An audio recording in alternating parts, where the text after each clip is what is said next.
tried to record this so many times and I just haven't been happy with it, but I'm just gonna go with this one. However it comes out, it comes out. Basically what I want to start doing is like long form travel discussions, if you get me.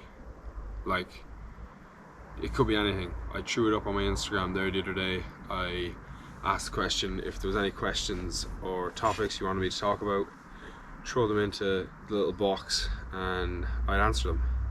But before I answer them, I suppose I should introduce myself, I guess, and tell you a bit about what I've been up to. So, my name's Adam Duffin, 21 years old, and after finishing secondary school, I decided to apply for college, and I went for 2 months and did not like it, so I dropped out. Now, when I was in 5th year, so I was 17 at the time, got a chance to go to Zambia with the school on an immersion project, which was unbelievable. Like, still to this day, even after the backpacking trip I just came back from, that is the best thing I've ever done. So there's 16 lads, 5 teachers, all boys school. So there's 16 lads, 5 teachers, and yeah, like most of them already, especially the ones in my year, we were already like really close. And then the lads younger than us, a lot of them played up a year in sports, so like we'd be playing football with them, different stuff like that. Like, it was actually such good crack, and by the end of it we were all like such good pals. So that was unbelievable. Like, during the day we were in primary schools, like teaching the kids. Some of us had like free range to do what we wanted, others had like certain things the teachers wanted taught. So myself and Tomas, that's who I was teaching with, we were given like free range, so we could literally teach the kids anything we wanted. And like, she told us where they were on the maths book, so if we wanted to do maths we knew where to pick up, like English and stuff like that. Then we went along and Tomas brought like atlases and like a diagram of the solar system, and like one kid like rattled off like all the planets in order starting with the sun. I would struggle to name them all, but this young lad bet them all out. And yeah, in the evenings then we would go to an orphanage, Lubasi Home, and it was about 20 minutes outside the town. We were staying in Livingston, by the way. It's the tourist capital of Zambia. It has like Victoria Falls, and it's really close to Botswana. It's like right down, it's where like Botswana, Zambia and Zimbabwe all meet. Pretty cool spot, and I would love to go back someday. But yeah, that was, I wanted to do that, like, and I still do, I still want to do that all the time. Like, there's nothing else, like bar, say like my sport, like rugby, there's nothing else that really interests me like this, like traveling and sharing stories and things like that with you. That is still what I want to do, so hopefully this is going in the right direction. So yeah, went to college 2 months, excuse me. Went to college for 2 months, didn't like it, dropped out. Had been working like a summer and a Christmas in An Post, so that's like the Irish mailing service.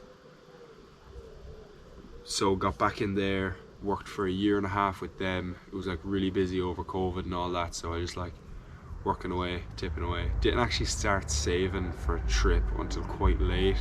Like, I could have had more money and I should have had more money before leaving, but being 20, you know, you just kind of spend it as it comes. It was quite silly of me, but hey, I saved up 5 grand, flew out to Panama, worked my way from Panama all the way up to Mexico,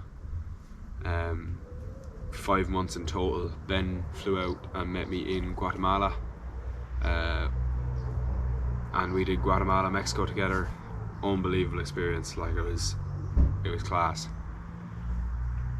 Then came home, and I was home for about 3 weeks, then flew out to Spain with a few other friends, Michael, Tommy, and myself flew out. Then Ben flew out later, and then Jason and William came out and met us as well. we were meant to look for jobs, and that went down like a lead balloon. We did not find any work. Well, I got a job teaching English for like 4 hours a week, which just was not enough to survive. So we ended up coming home after a month, and I'm back in the mail centre, flat out there, you know, putting the head down, getting a bit of work done, trying to save up for Australia in January.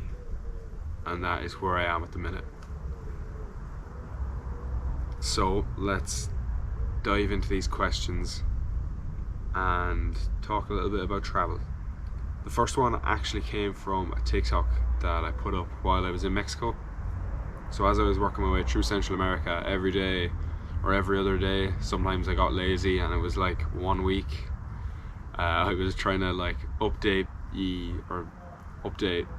whoever was watching, basically, on like my day-to-day runnings, I guess, how like each day went or what I got up to, things like that. And yeah, one day we were in Chiapas in San Cristobal in Mexico, and I basically said like, oh, Coca-Cola are kind of screwing the people that live there. Now they could be employing them as well, but in like a general, like broader sense, they're kind of, it's not great what they're doing. So I didn't actually explain it in that video, and then somebody asked what are Coca-Cola doing, so I'm going to explain that here now. They basically take, it's over 1 million litres, it could be closer to 2, I'm not sure the exact figure, but it's definitely over 1 million litres of clean water every day they take from the wells and pump into the factory, leaving the locals with this like shit water basically, and they're left to drink that, wash their clothes with it, wash their vegetables with it, and yeah, they end up like quite sick quite often. And especially for tourists going there, like ice in your drinks is a big no-no. Drinking the tap water, don't do it. Brushing your teeth with the water, don't do it. Showering with, like, you have to like keep your mouth closed and keep your head down just so you don't get any like in your nose and mouth. I'm not sure exactly how much you have to take on, but better safe than sorry, because the last thing you want when you're backpacking is to have your stomach turning inside you. Happened to me in Guatemala, and it's not fun. So if you want to avoid it, be sensible with like the water you're drinking and stuff like that. Just buy bottled water, buy a second bottle for your tea at night, just splash it over your toothbrush, give them a wash. Yeah. Then, so the indigenous people there, they had this dark drink that used to make them burp. And then Coca-Cola came along, and it was this dark drink that made them burp.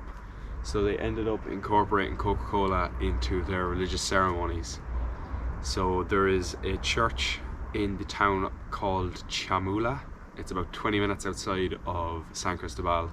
You can go there by bus, you get dropped right at the square, you go into this church, and they still do like sacrificial like ceremonies. So they like sacrifice chickens if they have like a portion of good luck or something. Yeah, something good happens in the family, basically they give an offering to their gods to say thank you, and it's generally a chicken. And then we saw like cockerels as well, comes the rabbit, and they offer them up to the gods. And then as they're doing that, they're like pouring Coca-Cola in between the candles, so you can go see that. Like, and we went on a random Tuesday, it was like 2 in the day, and they were in there doing the ceremony, so chances are you'll see it. And it's like really cool to see how other people live, I guess, like, and like that's like a religious thing for them. Like, I just found it like mad. It was nothing that I'd ever seen before. Like, it was ridiculous, but very, very interesting. So another like downside to this is Coca-Cola sells like Coke for cheaper than water, so everybody drinks it anyway. And then it also has the religious like side to it as well, so people end up drinking on average 2.5 liters of Coke per day, which is like, some people don't drink that much water every day. Like, some people drink like a liter of water a day, and that's it. These people are drinking like on average 2.5 liters of Coke per day. So they end up with like caps on their teeth, especially women, because when they fall pregnant, the calcium, I didn't know this, but apparently this is true, a lot of the calcium that they take in goes to the child, so they actually lose a lot of the calcium in their teeth, and then you have all this sugar coming in, and it basically like decays their teeth much more quickly than it would if they weren't pregnant. So a lot of the women have like gold teeth, especially like the front two. Majority of them have like caps on their teeth and stuff like that. In like every other street there is like a dentist or something like that where you can get your teeth done. Mental, but that's just their way of life, you know. Especially because it does have that religious element, you know. It's quite a tough one to, I don't even know, I just think it's wrong, especially like doing them out with the clean water. I think that's terrible. That's it, they're in business, aren't they? It's how they make their money, I guess. But yeah, that's it. San Cristobal in Chiapas region in Mexico. Class place, by the way. It's unreal. Like the markets there are savage. Street food is actually like really good. Just be careful where you eat. If they're like, especially if they have like raw vegetables and stuff like that, you want everything to be cooked. You don't want to be eating raw veg because they've washed it with the water, and then it's just like that bacteria is just sitting on it. So just a heads up if you're heading in that direction. The next one is one that I don't have much experience with. Actually, I don't have any experience with this next one. It's tips for interrailing. I haven't been, so I'm not sure, but I spent a lot of time on buses in Mexico and throughout Central America. And if you go interrailing, it's in the name, you're going to be on trains a lot. So I would recommend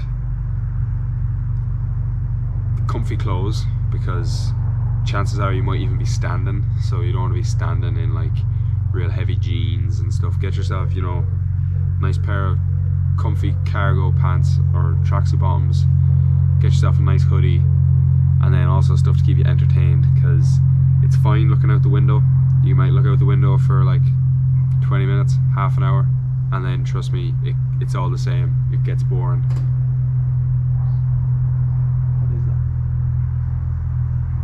Yeah, gets boring. So download music, download things on Netflix, bring your books or a book. Yeah, whatever tickles your fancy, you know.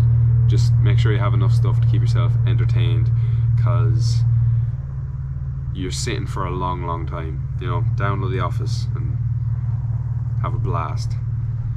Also, this is just like a general tip for traveling. Especially if you're like hopping on and off stuff a lot, like trains or buses and things like that. Pack light and pack little, because the less stuff you have, the less stuff you have to lose. You know, keep it simple.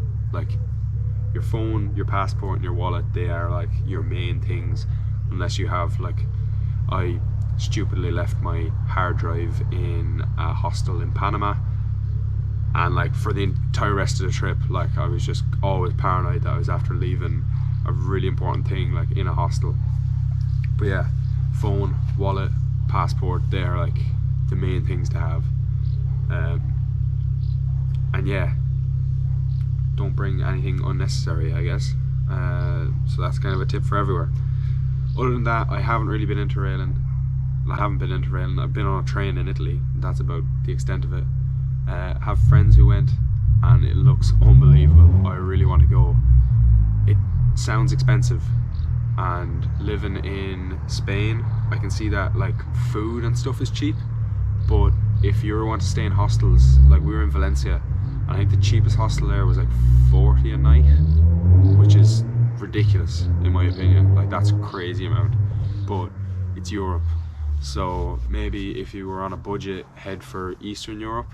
I really like the look of like Albania, Bulgaria, Poland, Croatia, Czech Republic.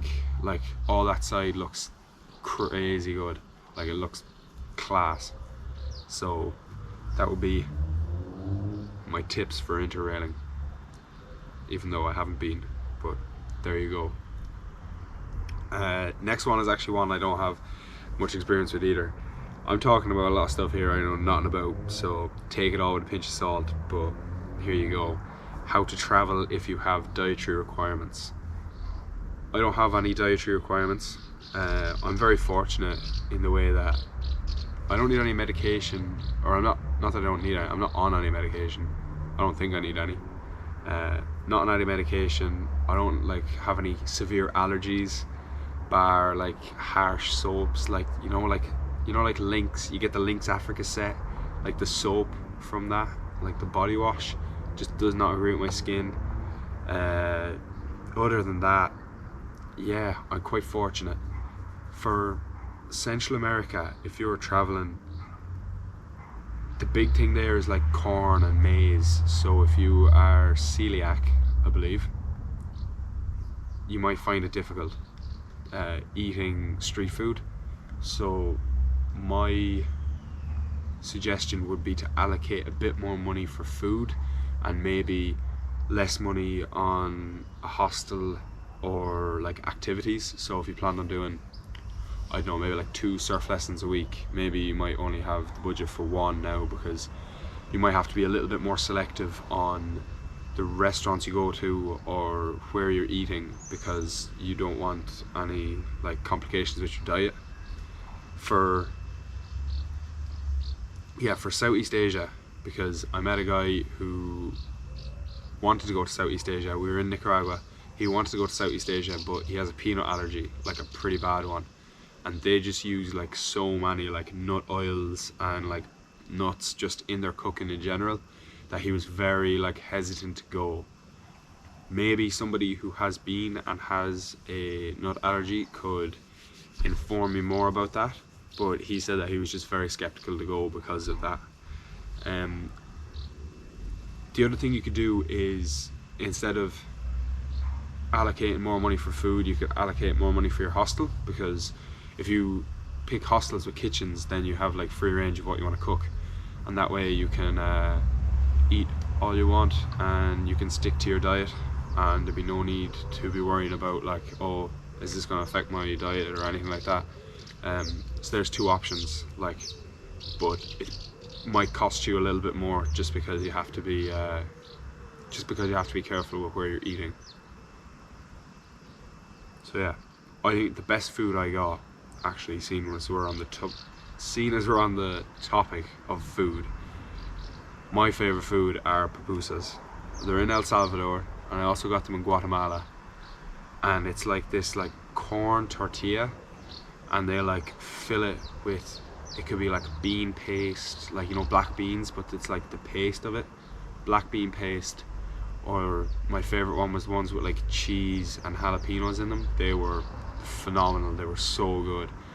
Then you can get them with like pork. I don't really like pork, but they're actually really good. Or you can get them just with cheese, or it's basically like, you will get this big long list of all the things that you can have in your pupusa, and I would say have one of each, because they're class, they're unbelievable. And yeah, that's where the best food was. The worst food, I wouldn't say the worst, but it's like the most like repetitive food, was like Nicaragua.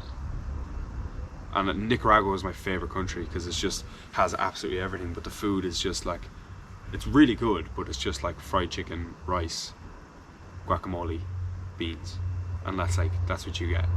Like 9 times out of 10, that's what you're gonna get, unless you spend a bit more money. But all the typical stuff is just like beans, rice, chicken, or you might be adventurous and go for fish, but that would not be me. Next one is, I feel like it's a topic that gets brought up a lot. Like, you will meet someone and like you could get asked this within like the first 5 minutes, especially when you're traveling, is like substance abuse among travelers. And it's like really common. Not that, I mean, drugs are just common nowadays anyway, like, and no matter where you go, like, boys can't even sit around and have a few beers anymore without racking up a few lines, you know, which is a big shame. That's just the way it is. I found that when you're abroad, especially in Central America, like they're so cheap. Like drugs are ridiculously cheap, and they're so easy to get as well. Like people don't even bat an eyelid at it. Like you could be walking down the road. We were walking down the road in Antigua. It happened in loads of places, but most notably Antigua, in Guatemala. Like walking down the road and people would be like trying to sell you a tour, and they'd be like, oh, or do you want like a taxi, or do you want to go like hike a volcano? And you're like, no, gracias. And then they're like, weed, cocaine, MDMA. Like it's just so like, it's just like thrown into the conversation as you're passing. As well as that, like if you're in a hostel, chances are it's going to be people out like smoking weed. If you're going out, like there's going to be people doing drugs. People do it at home, so they're going to do it when they're abroad as well. If I don't know, if you're concerned about like being peer pressured into it, like I have like quite good self-control, so I didn't give in when I was traveling or anything like that.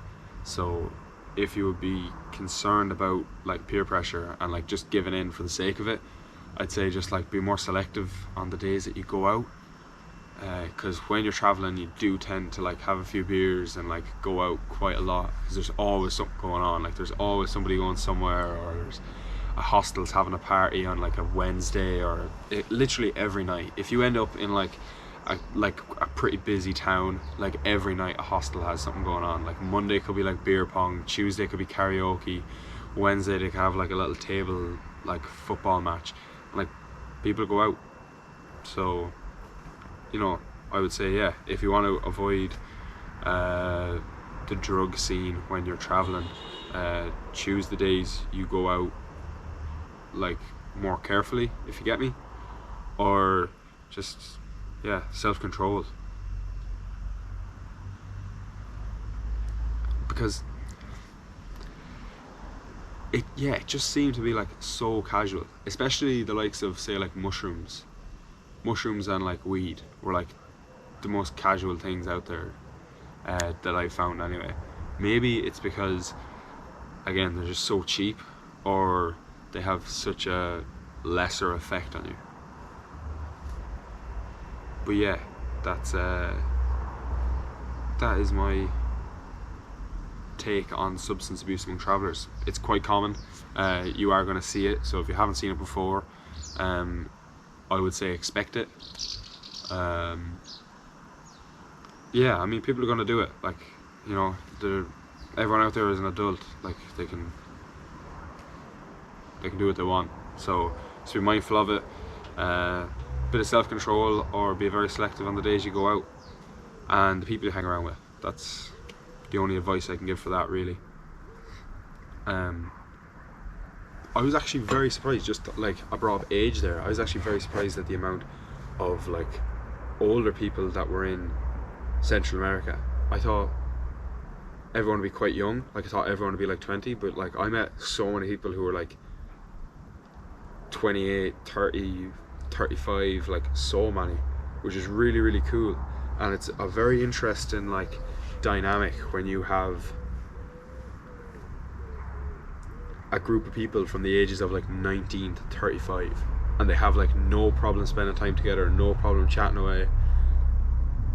And I feel like it's because you just have this like common ground of like, well, I'm here to travel, and that person's here to travel as well. Towards, if they were at home, well, it's very rare that a 19-year-old would go out for a beer with a 35-year-old and they only have like one thing in common. And it was really cool. I thought it was very, very interesting. And they also have like, you know, they could have been like, they have a lot more experience as well, I feel. Like, I mean, they've lived an extra like 13, 14 years, you know. So I'll give you a few tips about places and things like that, places to go, places not to go. And I think that is like the beauty of like backpacking. You rock up in a hostel and you haven't a clue where you're going, and someone's been there 2 days and they go, oh, do you want to try this place, it's really good, go here, like, and they've only been there 2 days, like, or the people at the reception, like 90% of the time are class, like they're just the nicest people ever, and they're there just for your benefit, basically. Like, they're there to show you around and like let you know what's good and what's not, different things like that. I will tell you about the worst hostel that I was in. It wasn't even like bad, it was just strange. Myself and Ben were in Mexico. We were in Oaxaca City, and I can't remember if it was the cheapest or it was like quite central in town and things like that, but we just went for this hostel. I think it could have been the cheapest because we were running quite low on money, and we got in there and it was grand, and it was just real bare. So you like walked in and there was like this big open courtyard, and then like all the rooms were like up like on the balconies, if you get me. So you walk in, big open courtyard, all the rooms are up on the balconies around you, and that was grand. And then there was this like central like room thing with all this glass panels that had like a few tables and chairs in it, and that was grand. And then myself and Ben were just like, we went out for food or whatever, and we came back and we got talking to one of the girls that was staying there, and she said that she was leaving the following day or in like 2 days time or something, because she couldn't stick the hostel anymore. And we were a little bit confused because it was like really quiet, like didn't seem like there was a whole lot going on. And she was like, just wait, like at night it's sweltering, you can't sleep, they're playing music, lady in the room was like in and out like 9 times a night. She said it was just mayhem. So me and Ben thought maybe she was just exaggerating, but no, she wasn't, not at all. It was at like, I have a video of it. It was like 12 o'clock or something like that, trying to go to sleep, and they just had this speaker down in the middle like blaring music, and it was just for the people working there. And like I was talking about, like just like casual like drug use, they were just like down smoking joints, drinking, having fun, but I was trying to sleep like. And it wasn't advertised as like, if it was advertised as like a party hostel, you go, yeah, fair enough, but it wasn't, because it wasn't a party hostel. It was literally just like the people working there used it as a place to invite their friends and drink and smoke without anybody hassling them. And that was the worst hostel I was in. The best hostel I was in a class 1 in Nicaragua, in San Juan del Sur. It's called Surftown Hostel. I think I stayed there for like 5 nights or something. It was so much fun. Had a little bit of boo-boo. I left on day 4 and then realised that I actually have like another day, so I had to like get off the bus and go back into town, and I just stayed there for another night, but I got an extra surf lesson out of it. But yeah, that was a class place. Surftown Hostel in Nicaragua. And there was also an unbelievable one in Puerto Escondido. It's called Tower Bridge, and you like walk in and it's all like wooden and stuff like that. It was really, really well done. And you walk like over this bridge that goes like over the pool, and all the rooms had like their own little like curtain, a little shelf for like charging your stuff, and yeah, like, or like the shelf and then the plug beside it, which is the best thing ever. Either that or have plugs in where the lockers are, because they are 2 things that you need, like a locker and somewhere to charge your stuff. So keep that in mind if you are booking your next hostel. Just those 2 things. Is there lockers, and can I charge my stuff? Especially if you have lots of stuff. If you have like just your phone, lots of times like people will have like those multi like charger adapter things, or if they don't, you should definitely get one. You can get them, and it's like, is it called like a worldwide travel adapter or something like that, and it has like 4 USBs on the bottom, and you can change it to like EU, US, and the other one. But so like the 3-prong, 2-prong, circular, and then the 2-prong, so it's like the little slits. Get one of them. Class. And yeah, I think I'm going to wrap that up there. That's everything that I kind of wanted to talk about, I guess. A little bit of rambling, but yeah, hope you enjoyed this like first edition, I guess, of travel travel topics, discussing travel topics, I guess. Yeah, hope you enjoyed. If you have any questions, drop them in the comments below or shoot me a DM on Instagram, and I'll answer them next week. And until then, take care. Cheers.